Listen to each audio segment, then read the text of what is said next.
you possess the 3 traits that will destroy any chance you have of having a successful house hack.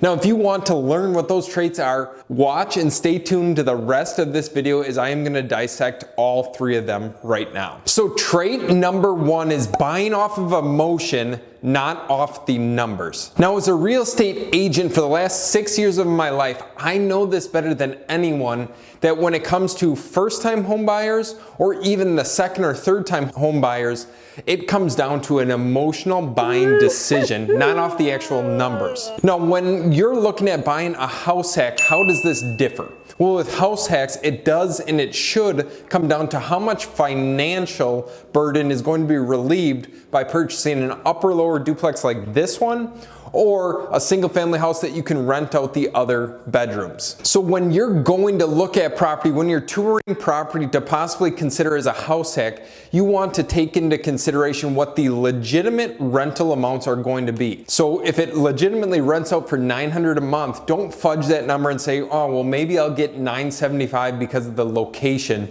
or because of the natural lighting in the property. It's $900 a month, and keep it that way so you can protect yourself in years to come. Instead of not considering that the roof needs to be replaced in the next 5 years, and the furnace and the air conditioning and possibly all the windows, jot that down in your notes because you want to budget for these things on the front side so you don't get hit with that financial burden in the next 3, 4, 5 years when it's actually a rental property for you and you're not living there. And lastly, take into consideration third-party property management.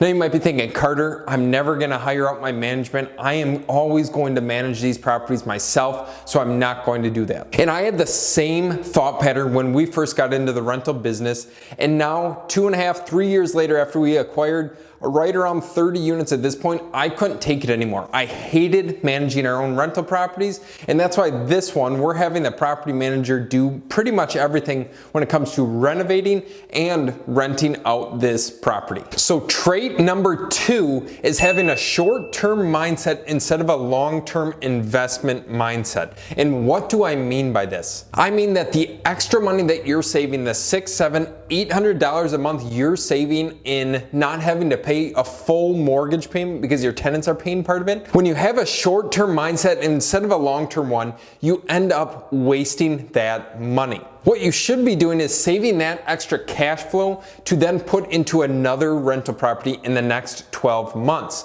Because what you're trying to do with house hacking is you're trying to build a portfolio of properties for as little as 3.5% down, where you own or occupy one of the units and then have the tenants move into another or other bedrooms, so on and so forth. But instead of going out and spending ridiculous money on clothes or food or anything that's not necessarily needed, save that money, put it in a savings account or bank account or something that you can access in 12 months time, and then purchase your next property. And if you're not disciplined enough to do it, then maybe house hacking isn't right for you. And finally, trait number 3 is being way too forgiving with your tenants.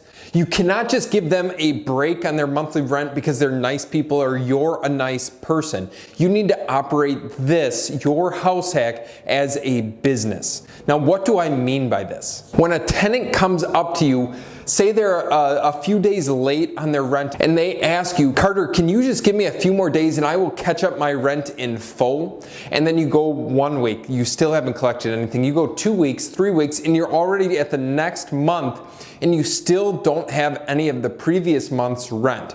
You can ask me how I know, because I did this when we managed our own properties.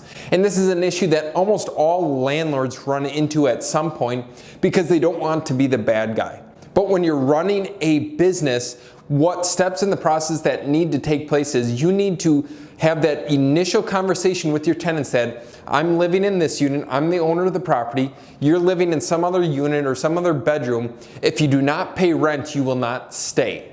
Now, of course, you can have a tiny bit of flexibility, maybe a day or two, but rent is due the 1st of the month, it's late by the 2nd, and if they do not pay in full, you are issuing whatever notices are needed in your area to file an eviction and then file it with the court system. So again, you want to be taken seriously as a landlord, and if you plan on doing this for years to come, you need to have these systems and processes in place. Otherwise, hire a third-party property manager who can do it for you like we have done. Now, after watching this video, if you are still interested in your first house hack, then do whatever you can to make that happen, because real estate is one of the best ways to create financial freedom for yourself, for your family, and for future generations to come. Also, if you're a little hesitant after going through these things, trait number 1, 2, and 3, if they affected you or they hit you at the core and you're like, Carter, I don't know if now is the right time to do this, then wait. There's nothing wrong with waiting, becoming more comfortable, becoming more confident, which allows you to successfully do what it is that we're doing here in the real estate space. And if you have any questions on the process, just comment down below. I'll get back to you as soon as I can.